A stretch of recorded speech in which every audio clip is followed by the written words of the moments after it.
hello to you. This is the Nikki Maduro Show. I'm Kim McAllister filling in. And well, I'll tell you, I didn't think I was going to make it over here. We had some problems with the internet in my neck of the woods. And so here we are trying to make it all work. I managed to get in the nick of time. If you've been waiting for the show to start, I'm so sorry for the horrible delay. Nikki, of course, is off for today, tomorrow as well. Her daughter is in the hospital and they're testing things out and seeing if they may be able to leave or if they have to stay for a little longer. And at this point, we just don't know. So thank you for being here. I appreciate it. I see the chat is alive and well. Thank you so much. We were supposed to have Mark Thompson on to talk about celebrity stories. He's always the one kind of taking the charge and asking all the questions, and I never get to be in the driver's seat. So let's see if he pops in and talk to him a little bit about that. There's a couple of things I did want to show you, though. I don't know if you'd seen this story. It's from Henry K. Lee, who's a reporter at KTVU in the Bay Area. And he posted this really interesting video. Check this out. This is motorcyclists doing crazy tricks right in front of a CHP officer. Look at that. Just going to town. Yeah. Wow. So the CHP officer doesn't pull over this driver. Instead, collects the information, tries to figure out who this person is and does that. And then they go and impound the motorcycle. That's right. Off it goes on the tow truck. Bye-bye. And here's the CHP officer. Apparently, look at the bumper sticker or the sticker on the side of the motorcycle. Cops love us. Yeah. Well, cops impound you is what cops do. That's it. As Mark Thompson would say, sayonara, sucker. That's all she wrote. I was just quoting you. I was just quoting your sayonara, sucker. How you doing, Mark Thompson? What's up? You finally got on. Sure, for Nikki's show you get on. For our show, your internet doesn't work. I'm telling you, I tried every which way. It's been a harrowing last hour as I tried furiously and futilely to log on. It's the most brutal thing when you know, and especially if it's not your show, it's somebody else's. You're like, oh my God, I said I would do the show and now I can't get on. Yeah. I know, it's so frustrating. But here we are, and thank you for agreeing to come on, because I was saying at the beginning, you're always the one in the driver's seat. So I never get to turn the tables and ask you the questions. And one of the things I love the most is when you tell your celebrity stories. So I was going to ask you, because I know you were in a Harrison Ford flick. I know because I've watched it just looking specifically for you. Air Force One. Yeah. Yes. So I wanted to know if you had any stories from the set or Harrison Ford stories. Well, I'll tell you what was that was an awkward thing for me. I'll tell you why. There was awkward good and awkward bad. I think bad one, but I'll tell you and you tell me. Okay. So this is a movie, Air Force One, where the president's plane is taken over by the bad guy. He's played by Gary Oldman. Harrison Ford plays the president. Yeah. And I want to say, who is the Glenn Close? Is she the vice president? I think you're right. Google it. Yeah. All right. Anyway, I think that's it. Anyway, it's on the Sony lot, okay, which is the old MGM lot where they shot all the big MGM musicals and all the, the golden age of Hollywood, right? So it's kind of cool. You drive up and you drive onto this movie lot, and it's kind of a big deal. And I'm going to play a reporter in the White House press room. That's what I'm playing. Sure. So you audition for this stuff, and at the time I was getting a lot of that sort of thing, so it was really kind of cool. And anyway, but it's always cool. It's not your main thing. So here you are playing a reporter in the press room. You drive on the lot, you park the car, and the first thing I saw was a bunch of people in 2s and 4s, like groups of 2 and 4. Okay. And they're walking around the lot, and they're carrying these like gun type things, but they're not gun. They look like, space laser type guns. Okay. And they themselves look like Star Wars type characters, like they're wearing stormtrooper type outfits minus the helmet. So you're seeing the person's face, but everything else about them looks like they're a Star Trooper of some kind, okay?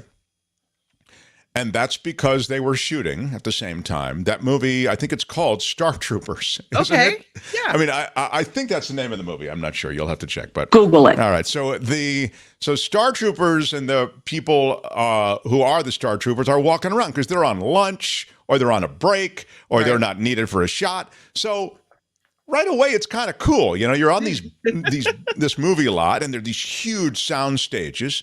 And there's so many of them that you're getting lost. It's like a city. And then you see stuff like that. Somebody in full makeup or a Star Trooper outfit, and they're walking past you. But in the case of the Star Troopers, there were lots of them. There might have been 35 or 40 of them in little groups, as I say, of 2 or 4. That's cool. So once I figured out what was going on with that they're shooting Star Troopers, that was kind of cool. Then I found the stage I'm supposed to be on. So I go on, and this is a big movie, all right? This movie, Air Force One, was directed by a guy named Wolfgang Peterson, okay? Wolfgang Peterson, super famous, big director at the time. So now you're in a Wolfgang Peterson movie. You're with Harrison Ford, Glenn Close. You know, it's big.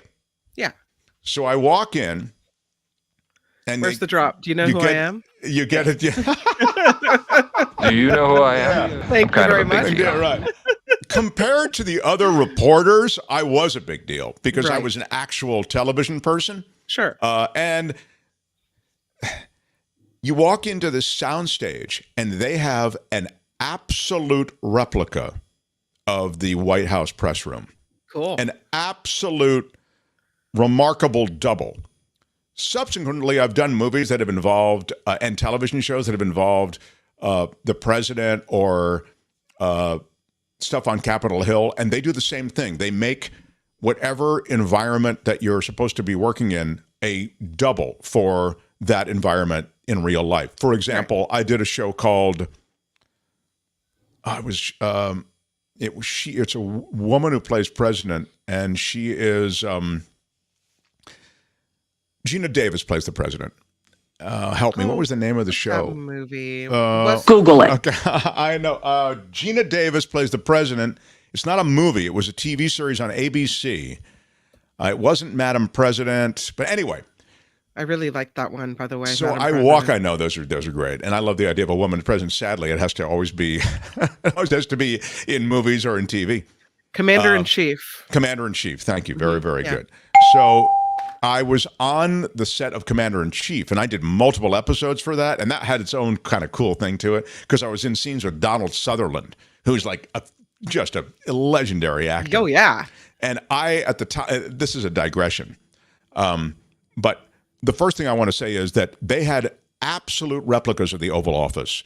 That's side cool. Rooms. They had a whole like blueprinted replica. And the only difference, there was one big difference. So everything's exactly the same as you'd find it at the White House, except for one thing.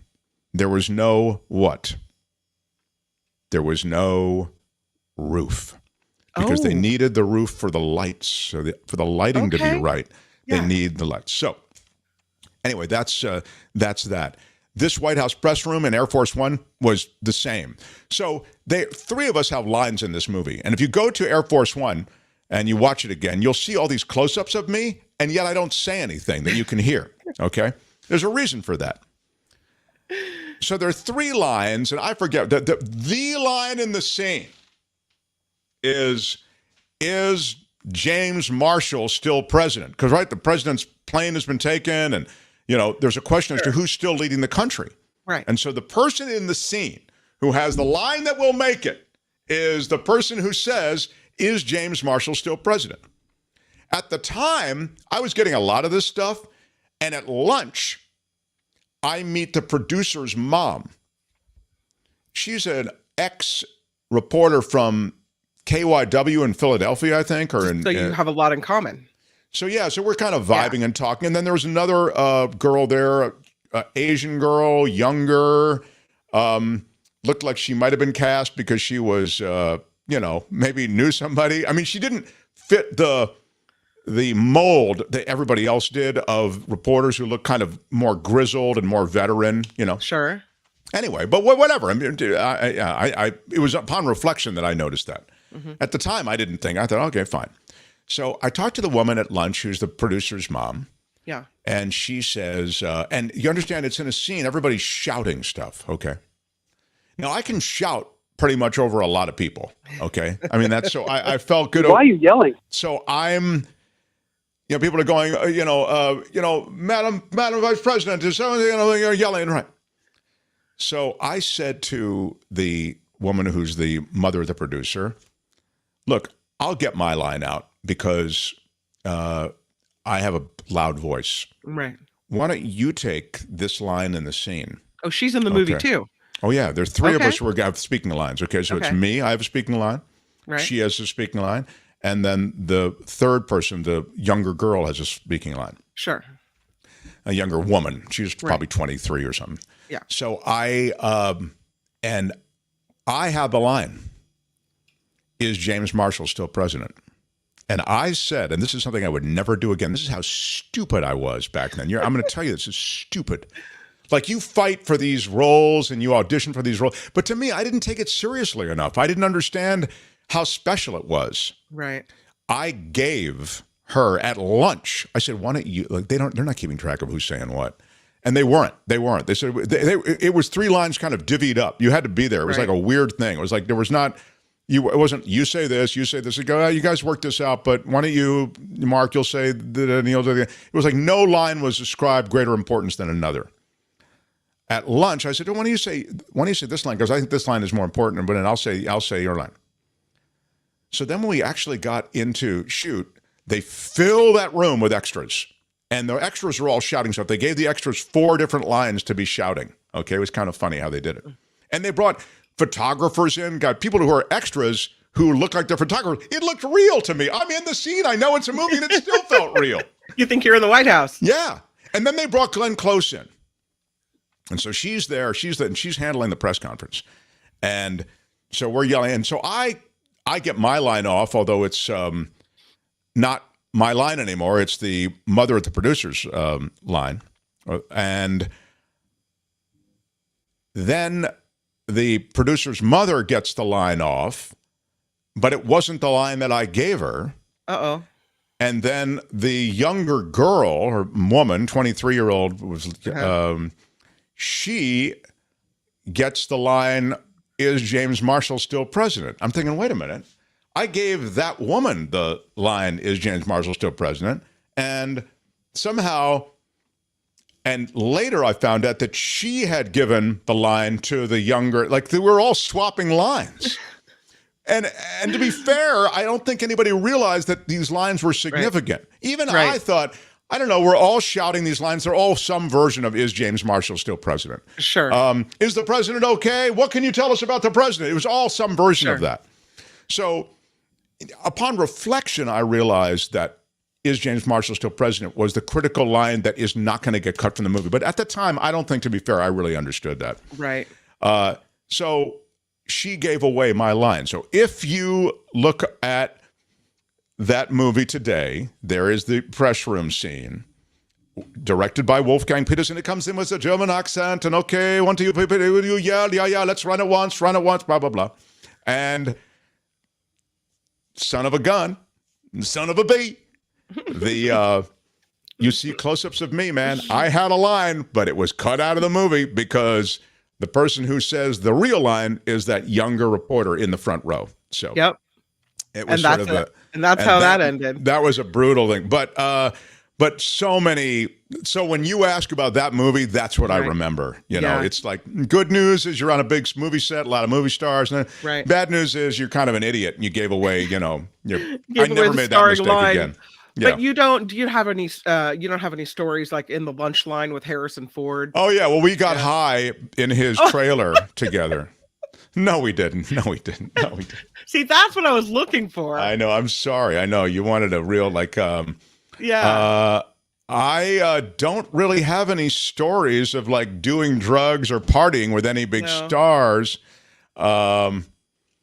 I think no. I mean, my stories are, near miss stories. You know what I mean? I remember that when I was doing the scene with Donald Sutherland, I was super nervous because Donald Sutherland's a really famous actor. Who wouldn't be? Yeah. Yeah, I was, and it's just Donald Sutherland and me, and I'm playing this kind of the host of a show. Maybe think of like a Jake Tapper type or something like that. Okay. I have the guy, and he's playing the kind of the bad guy in the political sense in this series. Right. Okay, commander in chief. So I can ad lib for hours. I can talk for hours. Okay, no problem. I did that on the set of 24, and it was like no one could believe they actually applauded at the end of this long ad lib thing that I did. And I thought, because they're not used to that. They're used to people saying their lines and memorizing lines and saying them. What I can't do is I can't memorize lines and say them. That is a real struggle for me. So if you want something ad lib for a long time, I can do that. I understand that not everybody can do that. That's like a superpower, but the superpower I don't have is being able to memorize anything and say it exactly as it was written. It makes me, and because I'm so bad at it, it makes me so anxious. I mean, really anxious. And the more anxious you get, the more what? The more you can't remember it. Yeah. Okay, so I am in the scene with Donald Sutherland, and all I'm thinking about is, don't forget your lines. Just whatever you do, don't forget your lines. So the guy is, he's saying his thing, and I'm not acting at all. I'm like just trying to remember what the hell I'm supposed to say. So he says something, then I say something, then he says something, then I say something. And they ran a rehearsal. And after the rehearsal, it's just the two of us and the director and then the crew there. He leans over to me and he puts his hand out on my arm. And it's just because of my nervousness and anxiety, I'll never forget this moment.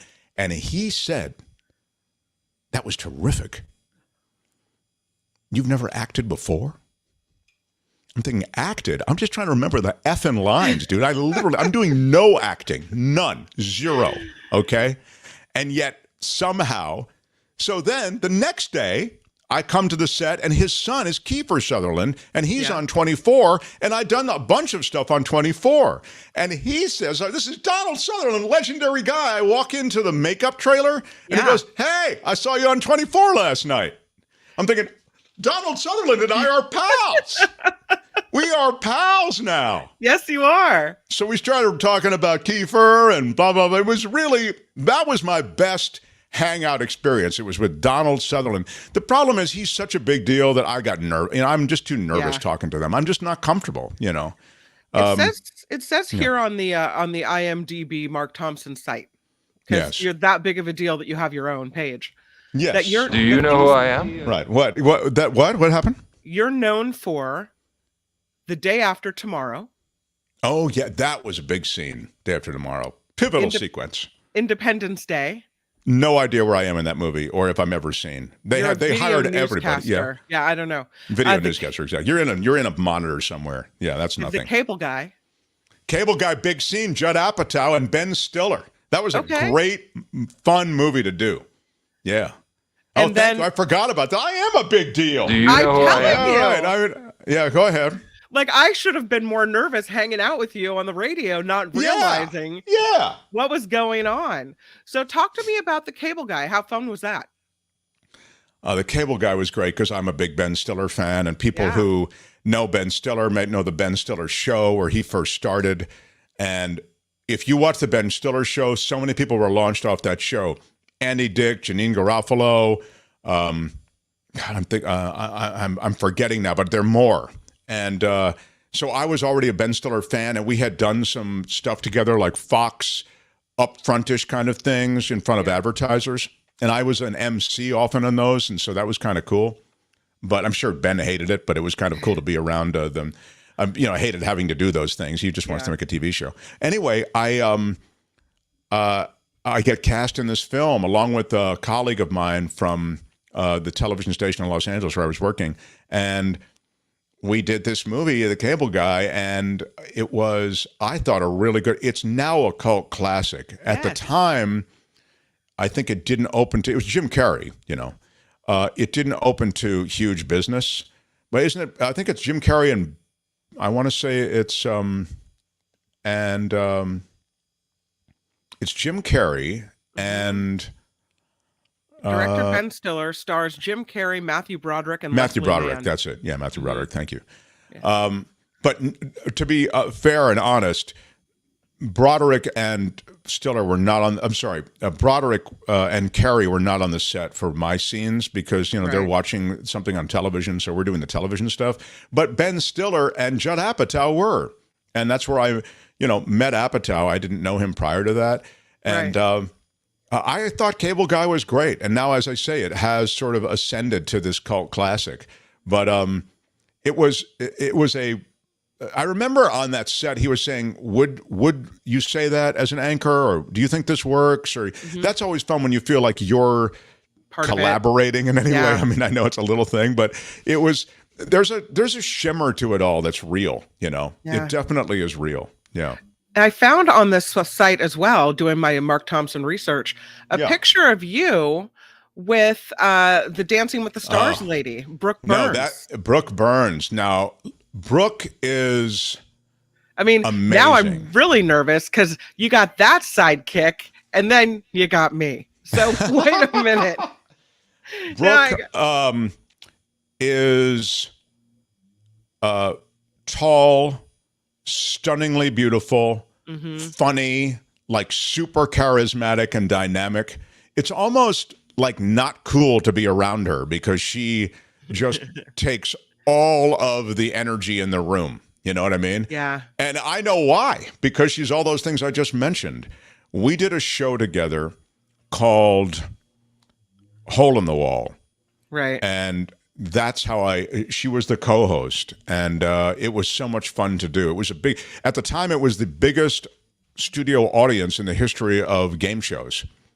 And I think in the history of network television, we had 650 people in the audience. And actually, they were screaming so loud because you know how they whip these audiences up? 650 people in this big soundstage that I blew my voice out on the first day yet trying to yell over them. Wow. And I literally, production was shut down for 3 days because I had to they gave me steroids and all the rest to try to get my voice back. I rested my voice. He said, I don't want you to say, this is an ear, nose, and throat guy. He's kind of this famous Hollywood guys like Celine Dion's ear, nose, and throat guy and Sting's ear, nose, and throat guy, whatever. Because you're a big deal. Yeah. Yeah, because I'm a big deal. So I go to the big deal, ear, nose, and throat guy. And he says, don't say anything. I don't want you to use your voice at all for 3 days. And he gives me a steroid or whatever. First, he gave me the story, and it didn't help at all. He said, wow, this is really bad. I want you just to shut down for 3 days. And they shut down production. And I remember he texted me on the third day, and he said, how is your voice? And I said, I have no idea because I haven't used it in 3 days. I was so desperately afraid of losing the show. Like, I followed his admonition not to use the voice. Whatever you do, don't use it. So, but that's that show. It was Hole in the Wall. So it was done by Fremantle. They're the people who do American Idol, and it was supposed to be on after American Idol. Oh, cool. But because of the success of another show called Wipeout, which was a big game. I don't even remember that show. Wipeout was very popular and still might be on. I think there's like a new version of it. But where people running through obstacle courses and these big, styrofoam hands like swing over and they knock them down into the water or whatever. It was so popular at the time, it was an ABC show, that they rushed our show onto the schedule with no promotion. It was really sad. So you go from being in a protected time period, which is right after American Idol, to being rushed onto the schedule with no promotion, and we just didn't have a chance. We did 22 episodes. If you can still see it, Hole in the Wall, it's on, I think it's on Amazon. You can find it in addition to other places. Yeah. I'm not saying you should. I'm just saying it's still out there. So since we're having a moment, we're taking the time to name drop and tell the fun stories. Please. Anne is writing in, tell the tennis story she thinks it was Tony Bennett that you had mentioned in the past. First, I'd like to say something about Nikki Maduro's graphics. They're better than mine. The show, I look at Nikki's show and I go, how come my graphics aren't that good? And how come I just like the way Nikki does a lot of stuff. So that's one of the things I notice. The Tony Bennett story is is legend because, well, I mean, for a lot of reasons. I was in San Francisco and so excited to meet Tony Bennett because I was the weather guy at Cron. It was NBC at the time, and Tony was playing the Fairmont. The Fairmont has that room. I don't think they still have it. What is the room at the Fairmont called? Well, there's a room at the Mark Hopkins called the Top of the Mark. No, of course, that's spectacular. But this is a Are you room. talking about the Tonga room? No, this is a performance room. Google it. No, it's where it was. It's not the Rainbow Room, but it's something like the Rainbow Room. Okay. But Tony Bennett was playing there. I just spaced what it's called. But and so he comes on, and I do the weather down from there. We did a lot of that kind of thing, a weather remote. So I'll talk to whoever it is, whatever they have to promote. Maybe it's a charity. In this case, it's Tony Bennett who's playing that room. And then I'll do the weather. And then at the tail end, I'll go, so Tony, again, it's such a pleasure to meet you. You're here all weekend in San Francisco doing all the whatever. So that's the basic dance. So I knew that Tony Bennett played tennis. So at the end of all of that I just described, well, Tony's here, good luck at the Fairmont all weekend. We're packing up. And I said, hey, by the way, I know you play tennis. If you want to come play tennis sometime, I'm a member of the San Francisco Tennis Club. And he said, oh, Mark, that would be great. I really would enjoy it. I'll be here all weekend. I'd love to do it. Why don't we play tomorrow? I thought, oh, are you kidding? I didn't expect that, you'd say, yes, this is great. So I said, sure. I said, and so whatever time, I said, I'll see you at 1:00. So I'm down there at the San Francisco Tennis Club, and I'm talking to the pros there, the tennis pros, the teaching pros, and I said, hey, this is a big day. Tony Bennett's coming to the club. He said, oh, Mark, Tony Bennett comes to the club, and, he's been here before, and he won't want to play with you. I mean, he'll just hit. I said, I don't care whether he plays with me. Well, you guys it's Tony Bennett. He's a legend. Who cares if I play a game with him or we just hit? That's a typical thing that a tennis pro would say. You don't understand. You're not appreciating the time I spend with him, whatever it is super cool. He's Tony Bennett. So why are you yelling? Tony Bennett arrives, and he's there with his, white tennis outfit and his tennis bag. And we go down to a court that's sort of in the middle of the setup of courts. There were indoor courts. Now I think they've turned them into condos or something, and they've moved San Francisco Tennis Club. Right. But anyway, so Tony and I are out there on the court, and there's a little bit of a crowd, but I mean just people looking on, not a crowd. I mean just onlookers, I would say, maybe a dozen people, something like that. And we start hitting because he is Tony Bennett, okay? Right. And I'll remind you, at the time, I'm Mark Thompson. So do you know who I am? Yeah, I'm just saying. I'm kind of a big deal. When you put the two of us together, there's enough star power there. But I'll grant I'll grant you may not have to put me in. He might have had enough star power and, luminescence on his own. But anyway, I will say that however the word got out that somebody was playing there, the crowd started to build. So you have 15, 20, 25 people now, and we're just hitting. Right. And so we're picking up balls there at the net. And he looks over at me, and he says, Mark, do you want to play? And the first thing I'm thinking, dude, I was told that you don't like to play, you want to actually get into any kind of competitive, scorekeeping thing. But I said, sure. So we start taking warm-up serves. And he's an older dude. I thought, I'm going to be able to, I'm going to be able to smoke him, man. This is not so I got to just try to keep in play and be polite and, Yeah. So. Don't hurt Tony Bennett. Right. We start playing, and I think I win the serve toss. You spin the racket, and I start serving, and my serve was just big at the time, you know what I mean? Or big enough for this game. Please don't misunderstand me. I didn't have some, I'm sure, it wouldn't even move the meter for most, of these guys who'd show up at the club. But but between the two of us, I had the bigger serve. So I go boom, boom, boom. I win, right? The first game. And I thought, wow, that looks bad, dude. It looks like you're just trying to blast Tony Bennett off the court. Right. So then he serves, and I'm just kind of casually hitting the ball back. But I remember I won that game too. So I thought this is really not going to be hard. And so the next service game, I'm starting to just spin the ball in. I'm not trying to blast him with pace. Sure. And he blasts back my spin. Like he smokes the ball down the line. Thinking, wow, this is not cool. I mean, now, and I spin in another one, and he smokes that one down the line. So now I'm in this game with Tony Bennett. I'm thinking, well, okay, let me just, still, I feel like I'm ahead 2-1, whatever. Yeah. And he then begins to, because I've kicked back, win. And I'm thinking, and now the crowd, I glance over, has grown. Now it's a bigger crowd, and there are a lot of people like hanging on the fencing there at the whatever, And it goes to be tied, and then he goes ahead. And I'm thinking, dude, this looks worse than you smoking Tony Bennett. This is beat by Tony Bennett. Old man beats weather guy, beats young, in shape weather dude. Right. Shows him the door. So I've got all that anxiety, and I'm up in my head about like that. I don't want to play so hard that I'm blasting this guy off, but I also don't want to just be namby-pamby to the point that he beats me.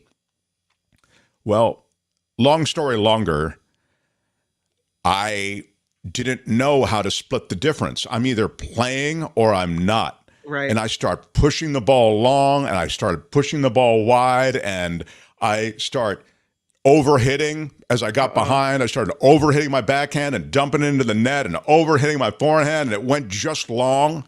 How embarrassing. And when the dust settled in front of this pretty big crowd at this point, Tony Bennett beat me. Old man beats young guy. It was pretty great. Yes, it was. So that's okay. You'll forever be able to say you got beat by Tony Bennett in San Francisco. Right? It's true. It was quasi-embarrassing, but you're right, also an odd brag. So I do have that. But man, I remember in the moment I was panicked. Show on the weather? Did they, did your anchors make fun of you? I don't think I ever told. No? I really think the first time I told that story was right here on, in our crew, first on KGO, and then in our group, the KGO Extended, KGO in Exile. I think that really is the first time I told the story, Yeah. So anyway, that was the deal. Murphy says, I left my pride in San Francisco. That's a great line. It's so true. I was embarrassed. That's really I think good, Murphy. I was really embarrassed. I mean, at the time, I was really embarrassed. Subsequently, I was at an auction with a Tony Bennett. He does watercolors, I think, and does a lot of painting. I didn't know. Okay. Yeah, and his stuff was up for auction at a charity. And I had bid on something. I still remember what the picture looked like or what the painting looked like. It was really good. Yeah. It was a San Francisco scene type thing. And it was kind of like a, Victorian houses type thing seen in San Francisco. Yeah. And so I put down a bid, and some other guy put down a bid a little bit higher, and I would check back every few minutes, and I put down a bid a little bit higher than that, and he put down one, et cetera. So at the end of the bidding, when the live auction is over, when the silent auction is over, if there are two people who want a piece, that goes to live auction. Okay. So the guys there were both hovering over this piece right as the silent auction is ending. And he says, I want this piece. I said, I do too. It's really terrific. I said, he said, well, I'm going to get it. I said, well, the gauntlet has been laid down. Yeah, I said, well, I said, maybe you will. You've obviously you've got great taste and good for you for bidding on this. I said something very diplomatic and supportive. Yeah. I said, well, you've clearly got good taste, and it's great that we're both supporting the charity. And he didn't go for that. He said, oh, no. I'm going to have this piece. It's like like smack talking me about the piece and about that he was ready to spend a lot more money than that. So I, in my mind... God, it's like a Seinfeld episode. I made a decision. I decided I didn't want the piece anymore, but I was going to cost him a fortune to get the piece because he was so clearly determined to get it.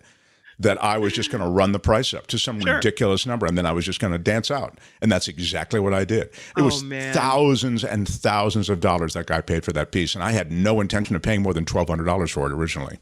So I mean, had he not been such a smack-talking a-hole, I would have never even... I might have even stepped back just to be courteous and go, well, you want the piece that much, you should take it. But he was so like in my face. But that was a Tony Bennett piece. And so it was supposed to be the coda to my big Tony Bennett experience, but a different guy paid thousands of dollars and now he has it in his home. So somebody noticed I was texting while you were talking. How rude of me, but I had to text Steve Moskowitz to tell him I managed to get back on the internet to let him know that he could come. Oh yeah, did you send him a link? I sent him a link earlier. So that's what I was doing, Nick. I wasn't being rude. It's a weird thing. It's a weird thing that when you look down at your phone, it's viewed as rude. And well, it is, but you got to do what you got to do. No. It's not. It's not always rude though. You're coordinating something or whatever. I officiated a wedding. Yeah. You know whose wedding it was? It was Josh Mankiewicz from Dateline NBC. Oh, okay. I officiated his wedding on my deck at my house that burned in the houses, anyway. But I mention it because I made a big mistake. The mistake is that I put all of the stuff I'm supposed to say as the officiant and all of my remarks, I put it in the phone. Oh, no. And when this goes to what you're talking about, when you look at your phone now within our culture, it has the connotation. It just sort of looks like you're not paying attention. Right. Like you're checking, I don't know, the Warriors score, you're checking you're checking a message you just got, a text message. Oh, look, my eBay order. It looks like I'm going to get whatever it may be. It's like whatever this is that we're having here is not as important as what this is, which is not the way it is. It's something else besides what we're doing. Mm-hmm. And so imagine I'm here. It's a beautiful wedding ceremony, and I'm going like this, and I'm saying, and it looks like I'm saying things, but I'm looking at the phone, and in photographs, it looks like I'm being rude. It looks like I'm in the middle of the ceremony. Yeah, in the middle of officiating a ceremony. Take your wife to be. Exactly. Do you, Josh, take this lovely tea? Anyway, so there you have it. That's really funny. I feel you on that. Yeah. So I know I'm really sucking up your time today, but I know that you have celebrity poker games sometimes where you attend, and I'm wondering the funnest gathering of celebrities gambling at night together in a dark room with brown liquor, that type of thing. I mean, I'm setting the scene, I'll tell you that that poker has brought me in touch with a lot of really cool people and fun people, and probably some, jerky people along the way too. But I've played cards with a lot of pretty big people. Like I played cards with Leo DiCaprio a couple of times. Yeah. Played cards with, and the problem is with huge stars that you just don't know how. My knee jerk is just to interact with them like they're normal people. But, I also want to go, hey, Leo, let me ask you a question. When you're doing Titanic, I want to ask all those questions that sometimes we talk about on the show, on my show. And I'm sure Nikki does something maybe on her shows also. But you don't want to be that guy, right? So you try to be cool. But I played just the other day, played cards with Jason Alexander, played cards with James L. Brooks, one of the, just last week, he's one of the creators of The Simpsons. My pal Sam Simon, he's one of the creators of The Simpsons. He was a dear friend. And Dax Shepard. I love him. Used to come to the house all the time to play. John Favreau. Why are we not having these people on the show? What is happening? You're right. I mean, I've lost, and I'm not really good at asking people to be on. Kevin Pollak has got a game regularly, and I just played in it last night. He's going to be on the show next week, by the way, my show. Cool. Okay. And he's going to do San Francisco Sketch Fest, and he's an amazing actor and so funny, and he's so gifted. So that'll be fun. But I mean, I've played with a bunch of people. I mean, like so many, it's hard for me to keep track, Flo says you should turn that into a series. Mark's poker game would make for a great movie or series. It would probably. Yeah, there is that. You'd have to get them to show up and book. There were a lot of shows actually at the time and the height of poker excitement, there was a period during which poker was really enjoying a renaissance, not unlike crypto, by the way. Crypto reminds me of the excitement around crypto and around me excitement around poker. People were quitting their jobs. They were moving to Las Vegas. They were becoming poker pros. It was wild. But I think a lot of those kinds of shows that Flo is talking about did sort of get hatched during that time. I used to play a lot with Josh Molina. I think he has one of those shows also. He's on Scandal. He's from West Wing. He's from Sports Night. Molina's very funny, gifted actor, really talented. So I think a lot of these guys who have access to... Was he the president on Scandal? I have to look it up now.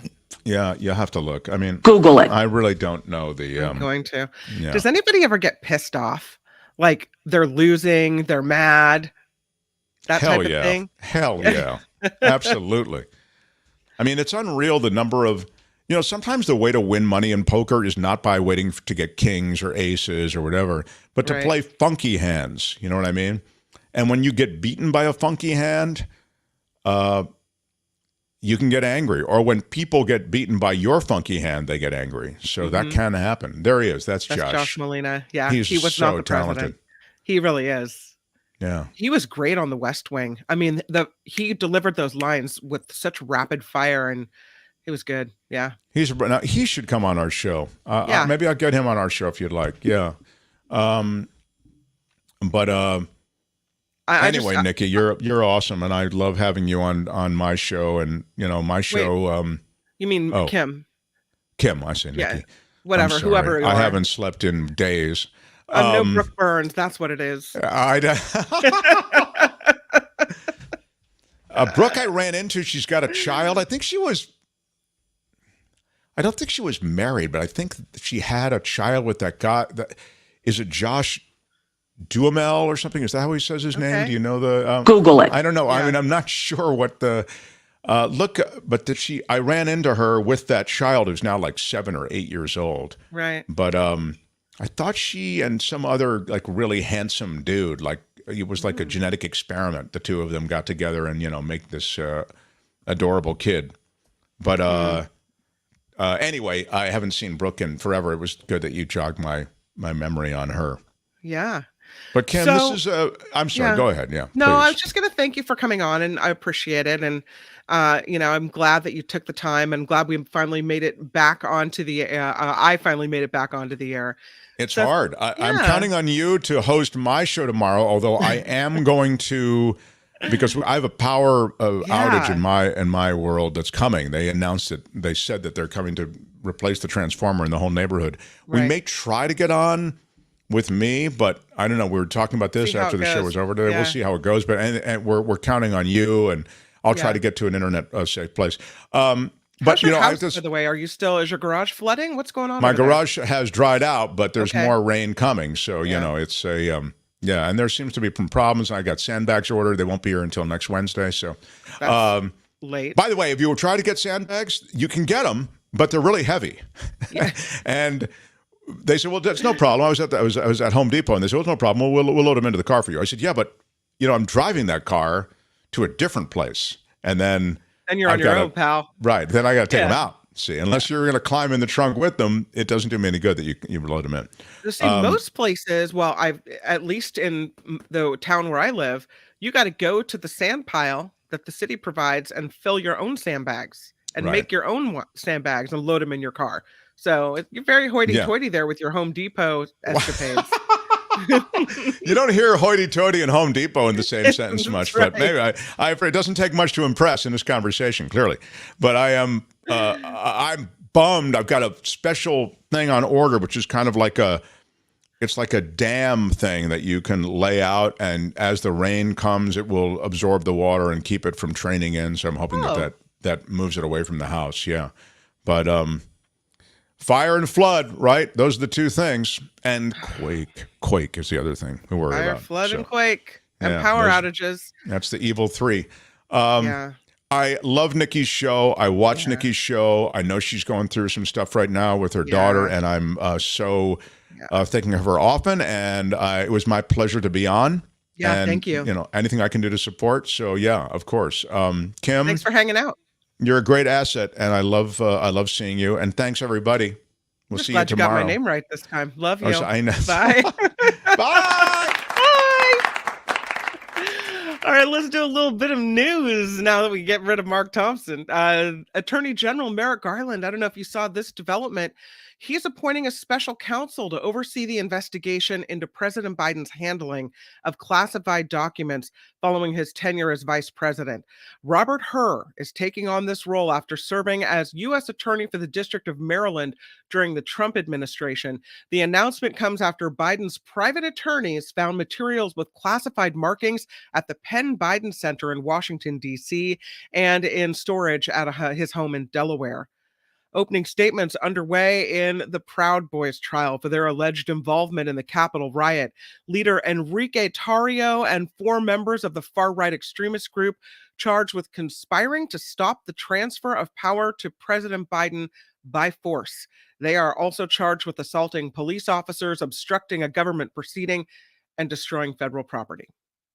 A tornado emergency is in effect in one central Alabama county. It is in place for Autauga County, northwest of Montgomery. The National Weather Service tweeted it is a life-threatening twister, and it also said folks in 2 surrounding counties should take shelter.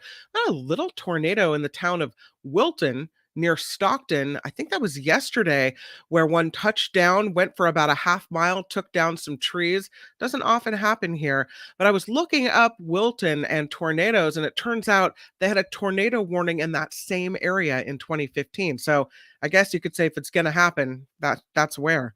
There's 2 new studies that show 2022 was the warmest La Nina year on record. The reports from NASA and the National Oceanic and Atmospheric Administration also found the last 9 years the hottest ever recorded. Scientists say it is a significant finding because La Nina conditions typically lead to cooler global temperatures. Cancer death rates down by 1/3 since 1991. A new report from the American Cancer Society says rates have fallen steadily over the last 3 decades. It says it could be attributed to decreases in people smoking and new technology for detection and for treatments. But that's really significant. There's a Virginia woman gearing up to take on the World Marathon Challenge. So hats off to this lady, honestly. But I don't know why you would do this. Jill Jameson plans to run 7 marathons in 7 days on 7 continents. She'll start later this month in Antarctica, then she'll go to Africa, Australia, Asia, Europe, South America, and then end up in North America. She's going to run 7 marathons in 7 days. I mean, she's amazing. I don't know how you do it, but hats off to her. I hope she manages to pull that one off. There's a story. Oh, and this report sponsored by tax attorney Steve Moskowitz. For more than 30 years, Steve has put his tax knowledge to work for individuals and businesses alike. So if you need help with your taxes, Steve Moskowitz is at 888 Tax Deal. He's also at MoskowitzLLP.com. I wanted to show you this story. This is so interesting. This woman was walking along the beach in San Francisco, and she finds what SF Gate calls a mystery bone. So let's tell you the story. Let's see if I can get to the story. Everything's all discombobulated today. Okay, so this woman, she was, her name is Elke Teichman. She's with a roommate. They're walking their dogs down at Fort Funston last weekend, and they find the skeleton remnant of what looks like a massive sea creature. She says, my roommate and I were walking our dogs on the beach, looking at all the driftwood that had washed up from the storm, when I saw something that caught my eye. She's talking to SF Gate via email. She said, from my vantage point, it looked like some large white item peeking through all the scattered branches. She goes up to the object. She takes a few pictures. She thinks maybe it's a whale vertebra, and she sends it to some experts, and they say it's the brain case of a modern gray whale. So interesting. Their narrow, distinctive skulls make them easy to identify, though these whales haven't been around for very long. They have a tumultuous history, and on goes the story. But what a thing to find, and what strange things have been washed up on our shores during all these storms. I don't know if you've been looking, but it's very, very interesting. Another story that we've been following today is this rise of the Salinas River in the Monterey area. And it's supposed to reach flood stage sometime this afternoon, could cut off part of Monterey County. So it's something that we've been watching as well. Here's a story for you. I don't know. And tell me if the chat, if this is you, or if you ever even have a problem with the word. More Democrats identify as liberal than ever before, according to a new Gallup poll that found 54% of Democrats identified as liberal last year, up 4% from 2021. Meanwhile, the amount of Republicans who identify as conservative has stayed steady for over a decade. So, what is it about the word liberal that makes you okay to identify yourself as a Democrat, but not as a liberal? I mean, is there a problem with the word liberal and it's becoming more acceptable now? I guess maybe after everything on January 6th, being a liberal doesn't sound so bad after all. I don't know. Let's take a look at the chat and see what you guys have to say about that. If you're identifying as a liberal, strange perspective. Okay. I think you're talking about the skull. Yeah, so interesting to find what we're finding on the beach. Oh, yeah, it is. Nick says it's used disparagingly by the right. That's true. And I guess the word conservative doesn't have the disparaging, spin to it that lib or liberal or whatever does. But I don't know. Wes says, or people's perception of what liberal mean has people perception of what liberal means changed. I don't know if it's changed because I think for almost half the country, liberal's a dirty word, right? Ricky Aubert one, oh yeah, I'm the conservative, liberal, Democrat, socialist. Okay. Fox monetizing the word liberal, according to Cindy. Mindy says, I feel in good company, Judy. Glad you understand. I didn't see Judy's original text, but so I don't have a problem with the word liberal, and I don't think it's a dirty word. As a matter of fact, I think when you look at the exact meaning of the word liberal, but the way I think of it is that it means your mind is open to other things. Liberal, number one, favoring reform, open to new ideas, tolerant of the ideas and behavior of others, not bound by traditional thinking, broad-minded. So what's so dirty about being broad-minded, about being open to new ideas and able to be tolerant of the behavior of others as long as they're not hurting anybody else? And why does we ever allow that to be turned into something dirty or unsavory or something that we wouldn't want? I guess I don't really understand that.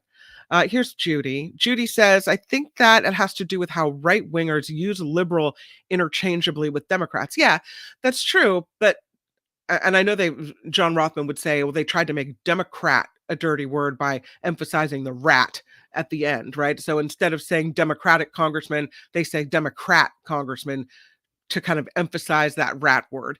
I've never really bought onto that theory, but I don't feel like the word Democrat is dirty either. I don't know. Flo, for some reason, the term liberal became a type of four-letter word. Maybe Dems or progressives are retaking ownership of the word in its best sense. Maybe that's the case, or maybe people are finding that when you're aligning yourself with ultra right conservatives, that is not preferable either. So maybe more people are coming around to the ugliness of what happened during the Trump years and during January 6th. I hope that's the case. I don't know. I'm not sure. Randy writes, all liberals are tolerant of views and opinions that don't align with their own. No, Randy, I don't think they are, but I think they're more open-minded. I could be wrong, and I'm willing to, have the discussion, as Mark would say, take a meeting. But it feels like the conservative people that I know maybe either grew up that way, and so that's just always been the way they think, and there's never any room for anything new.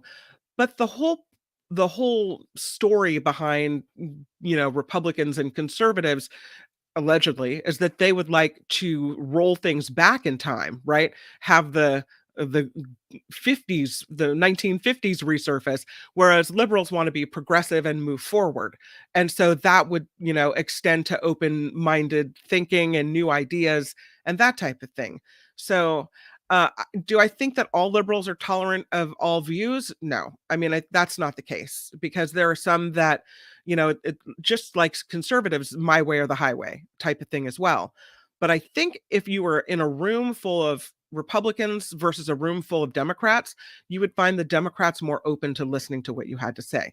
I could be wrong about that, but that's just kind of what I'm thinking about. SF Tesla, it used to be a liberal education was sought after, right? Because it would be all encompassing. It would be, all ideas presented. So that's kind of what I would hope for my kids. Nick writes, the problem is liberal is cast as unfocused, given to trivial concerns, not prioritizing more important matters. Okay. I see what you're saying there. And I think that you're onto something, whereas that might be, what some people think about. But I would argue that you have to, even if you do have priorities and what the core priorities are, it's okay to think about other things. It's okay to present other things that may not be at the top of the priority list. I don't know, but I agree with you. I think you're right about that. Wes again, conservatives have demonized the terms liberal and woke. They tend to use them negatively when talking about things. That's true. That's true. Mo writes, you and Pat had a lengthy conversation to clarify the inappropriate use of Dems instead of Democrat, where there was made very clear how derogatory it was not to simply state the party a Democrat. Yeah, I think that sometimes we make too big a deal out of things, though, with the whole rat at the end of Democrat. I guess maybe because I don't have a problem with the word Democrat, just like I don't have a problem with the word liberal, liberal. Ricky O'Bear, I won't be tolerating intolerance. Yes. And Mo Direct writes, middle of the road became the concept of a more liberal view than conservatives. And Mindy says, I would rather soar like an eagle than cluck with the chickens. I don't know. I just find it a positive thing that more people are okay with being liberal, that has to be, that maybe the word is kind of the taint or is coming off of that word a little bit. Ooh, taint. Mm-hmm. There is a U.S. veteran, I don't know if you heard this story, who was detained in Russia and headed back home now. And it's not someone like Brittany Griner we talked about, or Paul Whelan, who we've talked about a lot. CNN is reporting this man is Taylor Dudley, and he was detained in April of last year. He was released right across the Polish border to former New Mexico Governor Bill Richardson, who I guess is getting involved in these cases now. He said it took 6 months of intensive work to secure his release. I think what that shows really is there is work behind the scenes to help these people that we're not aware of, that we don't know about. These negotiations are happening. And while I know for Paul Whelan's family, it's hard to be patient, it gives me a little hope that things like this are happening, and that you see that going on. There is a Brazilian art collector who says he owns a Van Gogh painting that is currently on display at the Detroit Institute of Arts, and it belongs to him and he wants it back. Gustavo Soter recently filed a lawsuit against the museum, claiming he bought that artwork for $3.7 million in 2017. The museum has been ordered to leave the painting in place as the result of this lawsuit, and it looks like this is a pending situation. What I don't know is how the painting ended up at the Detroit Institute of Arts. When he bought it, did he ever get it? Did he loan it to them? Will they not give it back? What's going on? I don't know. But if you pay $3.7 million for something, you really would think that you would get it, right? Or you would go after it. So yeah, big lawsuit going on there. This is something that we've been talking about as well. This man accused of killing 4 Idaho college students, he is now waiving his right to a speedy probable cause hearing. It's Brian Koberger, and he was arrested in Pennsylvania at the end of last month, charged with 4 counts of murder in connection to these brutal slayings in November. He appeared in court today, his preliminary hearing set for June. So it's going to be a long, long court case. He's waiving his right to a speedy trial, but I have a feeling this is going to be heavily paid attention to what happens with all of this.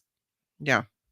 I don't know. A lot of people asking in the chat what's going on with Nikki. I have been in contact with Nikki today just to let you know her daughter is still in the hospital. And of course, she's right at the bedside and won't be leaving there.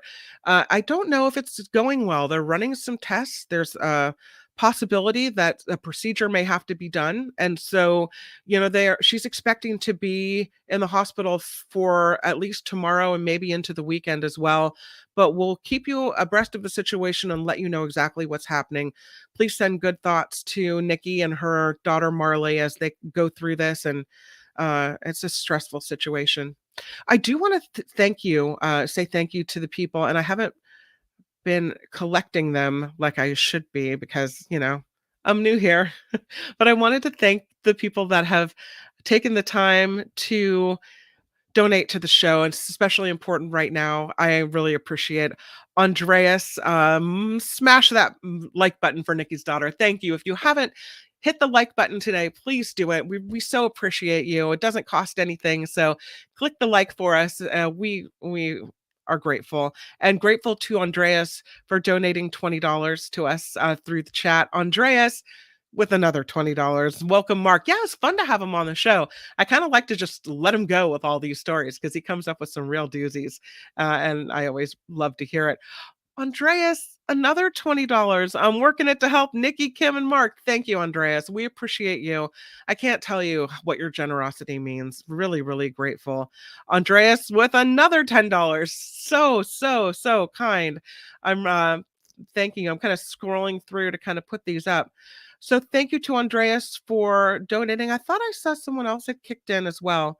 But you can do that. You can click the little heart with the $sign and donate to us. It's Jim Slayton for $4.99 with a super sticker. Thank you, Jim. We appreciate that very much.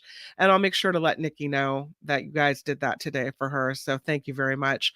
Yeah, you can click the like button. You can do that. You can also become a Patreon subscriber, and you can do that by going to thenickymadoroshow.com. Pretty easy. Once you get to the website, there's a couple buttons and you can just click right on the Patreon, and then set it, even if you set it at a low amount, to just kick in a couple bucks every month. It keeps the show going, and we appreciate that very much. And again, click the like button because we need that too. It does something within the inner workings of YouTube that lets them know, hey, a lot of people are watching the show and liking it, so we should kick it up a notch. We appreciate that. And thanks to our founding sponsor, Steve Moskowitz, tax attorney at 888 Tax Deal and MoskowitzLLP.com. Let's see if I can come up with a few more stories to talk about. The storms are just crazy. And we had Spencer Christian on talking to Mark earlier. Just really appreciate him being there because he's let us know what's happening. The forecast has changed a little bit. So we get a bit of a break today. And then tomorrow, another level 2 comes in, and you've already seen all the trees falling and the flooding happening and the ground's already wet. Here it comes again. As a matter of fact, right outside my window right now, there's a man fixing the fence. So level 2 tomorrow, probably a lot more fences falling down and trees blowing over. Saturday, though, it's the level 3. That according to ABC, and that is their storm ranking system that they use exclusively there. On Saturday, Spencer Christian saying 6 a.m. to noon is when it will be the most intense, and then may lighten up for the 49ers game. And then we just have level 1 storms, again, with the ABC ranking system, carrying on just kind of back to back all the way into the start of next week and for the foreseeable future. So we need the rain. We're making some headway on the drought. And, I think you can be grateful, but just kind of also hopeful that we don't get any more damage as we get more storms around the Bay Area. I'm always willing to show your storm damage. If you want to send any pictures you think would be helpful for the news or would be interesting to other people, you can email me. It's kimmcallister@gmail.com. 2 M's, 2 C's, and 2 L's. But California's drought conditions are improving. In just 1 week, the state of California has gone from having 27% of the state in extreme drought, that classification, to less than 0.5%. So, it's funny because sometimes you see these storms and the next story, well, but we're still in a drought. Well, this time it actually is making a difference. The improvement attributed to these storms that have hit the state to start the new year, we've just seen them, back to back storms, and finally we're making a dent. I didn't know about this story, but did you guys hear that Lisa Marie Presley suffered a cardiac arrest? Yeah, her condition is unknown. TMZ says paramedics had to perform CPR on her at her home in Calabasas before rushing her to the hospital. Of course, she's the daughter of Elvis Presley. She had attended the Golden Globe Awards Tuesday, where Austin Butler won Best Actor for his portrayal of Elvis. And now she's in the hospital. We don't know how she's doing, but she had to be put under CPR and carried off to the hospital. So best wishes to Lisa Marie Presley, and I really hope that she's okay. I saw this story and I don't know why it took so long. I'm so excited about it. The trailer for the adaptation of a Judy Blume novel is now out. So I haven't seen the trailer yet. I have to watch it. The book is called, and probably a lot of you like me read this when you were in your younger years, Are You There, God? It's Me, Margaret. It was published in 1970. It was a massive success, although its featuring of sexual and religious topics made it a target for censorship in some areas.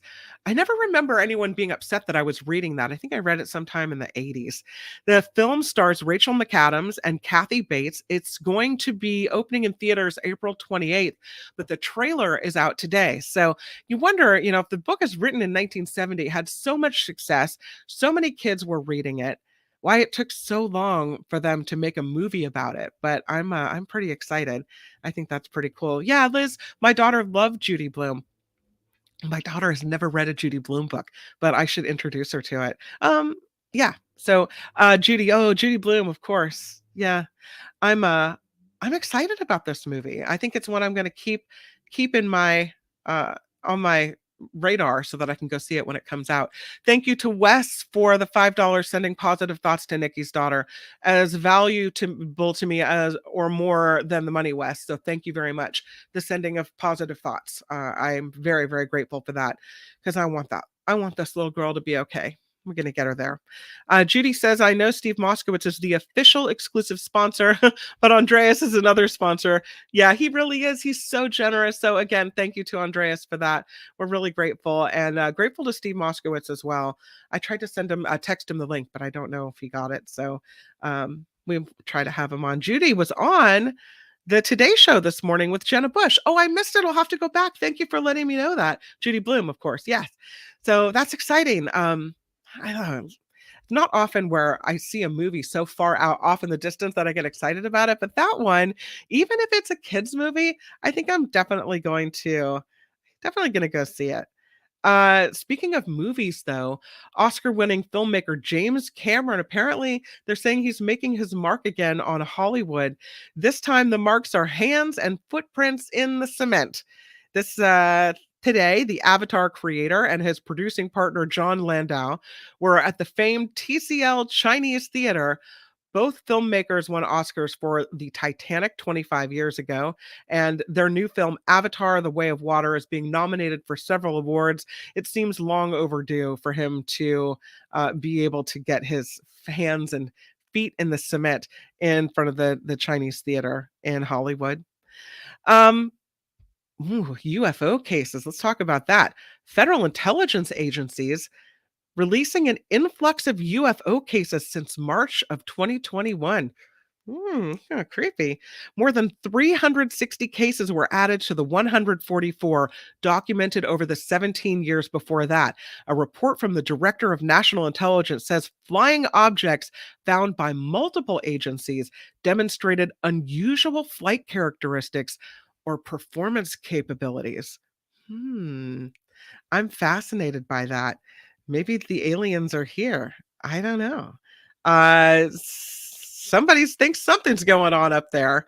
So I am pretty interested about that. Oh, yeah. I thought he had a star. Calvin writes, I thought he had a star. I'm not sure. I'll have to check on it. Maybe it's I don't know if does your hand and footprints go with your star? I think the star might be a separate situation. I don't know. Not sure about that. Um, a lot of counties around California declaring disasters to get help with all the funding. Yolo County are the latest. The folks there might actually get help with groceries. I think this is all related to storm damage. There's seawall damage in San Diego. It's a spot right on the waterfront in San Diego. Damage from the recent round of storms. A railing on the seawall at La Jolla's Children's Pool came loose. It's now dangling from the walkway after waves pounded the structure this week. They've closed down the gate, city officials haven't released a timeline as to when repairs will be made. That's similar with the walkway in the Santa Cruz area as well, though, with part of it just washing away. You have to be really careful if you're around the coast, at least for the next few days as we get more of these storms coming in. I would like to welcome founding sponsor Steve Moskowitz to the Nikki Maduro Show. Steve, hi. Hi, how are you? I'm good. What room are you in now? You're in a different area. I'm in my living room. You're in the living room. Okay. Well, welcome to the Nikki Maduro Show. As you know, Nikki's daughter is not doing so well, and she's in the hospital. And Nikki's been very forthcoming about that. They're going to be in the hospital for a couple more days. And so I'm just grateful that you have come on the show today to talk about taxes and things like that. Absolutely. And I told Nikki when she told me about it, my prayers go to her and her daughter, of course. Yeah, thank you for that, and we appreciate that. And we're all thinking about Marley and hoping that she's doing well. Health concerns, a lot of people will be kept up at night by that, but financial concerns weigh a lot of people at really night as well. And a big problem is people that just can't pay their taxes. What do? Well, the first thing we'll start with is what you don't do. Stick your head in the sand. Yeah, that's me. The IRS is in the well, it's a normal human response, though. Yeah. A bad one, but normal. Thanks. So, just saying it as it is. Yeah. So the first thing is, the IRS is in the process of hiring these new 87,000 agents. Yeah. And they have to do something. Now look at the money the government's giving away. We talk about ERC all the time. Yeah. Well, you know what? That's just one government program. And then there's the money that's going to Ukraine and lots of other government programs. Yeah. Where's the money coming from? Our credit card with China is getting kind of tenuous. And when a politician raises taxes, that usually causes them a big problem, sometimes costs him or her their job. Mm-hmm. But enforcing the taxes that you have, nobody talks about that. No. And that's what they're doing. And President Biden said for every dollar that he invests in the IRS, he expects multiple dollars back, which is a common business principle. Yeah. So the bottom line is, what I don't want to have happen is the IRS come in and ruin your life or your business. Yeah. Because if they go after your customers or clients or patients, people don't want to know you anymore. They say, well, you brought the IRS down on me, and you lose so many clients, so many patients, so many customers. So the bottom line is there's all kinds of good things we can do, like an offering compromise. That's where you pay only part and the government forgives the rest. You get a brand new clean slate, or a monthly payment plan, or ask that penalties be forgiven. A lot of times penalties can be a lot of money. Or something's happened, you lost your job or your business has had a downturn. Just leave me alone for a while. Let me get back on my feet. Yeah. And then we'll work something out. There's so much can be done. In almost all cases, we do everything for you. You don't talk to the government, deal with them, have anything to do with them. We do the whole job. And which you is can sleep at night. It's huge, because I was reading a story yesterday that it's gone up like to 13%, but only 13% of the phone calls made to the IRS from people seeking help are answered. Yeah, I mean, they just don't have people to answer the phone, and those numbers have increased. It was 11%, now it's 13% are being answered. But the problem is the computer still cleans out your bank account and notifies people not to pay you. It's just you have so many people less. Now you say, well, gee, you only connect on 13%. How do we get through? Yeah. If you're in the profession, we have separate numbers only available to the professionals. Right. I was figuring that was the case, because you have a back line. Yeah. So it's for all professionals, but that's a big help. Yeah. Yeah. And I think that's really important as you look to how you're going to get out from under something and making progress on it, to have someone that has the back line, that knows how to get a hold of people and knows how to fix it and get it done, kind of can lift it off your shoulders and more quickly. Yeah. Oh, absolutely. That's what we're all about. Well, you just put this on us. We know what to do, how to do it. And then you can concentrate on your life, your business, your family, and not stay up at night looking at the ceiling, worried what's going to happen to you. I also, and while I have you, I want to ask one more question. I know a lot of people, and Mark was talking about this earlier, a lot of people are opening new businesses this year. Interestingly, I have a couple friends that are starting new ventures. And, you know, you think about your mind's going into, how am I going to make this new business successful? And then you kind of come to tax time and you don't, at least I don't know, am I supposed to file with my business taxes separately, or do I still file like the jointly married taxes that I already, you don't have you know what to I know. mean? You don't have to know. We do it for you. It's like, I don't know how to change the oil in my car, but I don't have to. Yeah. Because there's a person that's willing to change the oil in my car for me. Yeah. That's his business. This is ours. Yeah. And the bottom line is, we'll just take care of you. I like it. And, I like and that give very you all much. kinds of, we call it success planning, where we meet with you on a regular basis and give you all kinds of advice, not just to save taxes, which of course is good. Business But advice. to go, business advice, Yeah. HR advice, whole works. I love it. It's really helpful. You're so much more than just filing taxes. You do so many things. So check out the website. You'll find out a lot more about what Steve Moskowitz is up to and what the services offered at his firm, how they can help you. It's moskowitzllp.com, moskowitzllp.com. And Steve Moskowitz is also at 888 Tax Deals. Steve Moskowitz, it sounds like your voice is a little raggedy. You coming down with something? Fighting it off. I'm tough. Okay. All right. Well, thank you for joining us. I appreciate you coming into the Nikki Maduro Show. Always a pleasure. Thanks so much. Thank you. Okay, bye. Thank you for being here too. We've been talking a little bit about UFOs, and I see a lot of things in the chat about that. So let's go to it. Nick, of course, we aren't supposed to call them UFOs anymore. Now it's UAPs. I still say UFO. I don't know.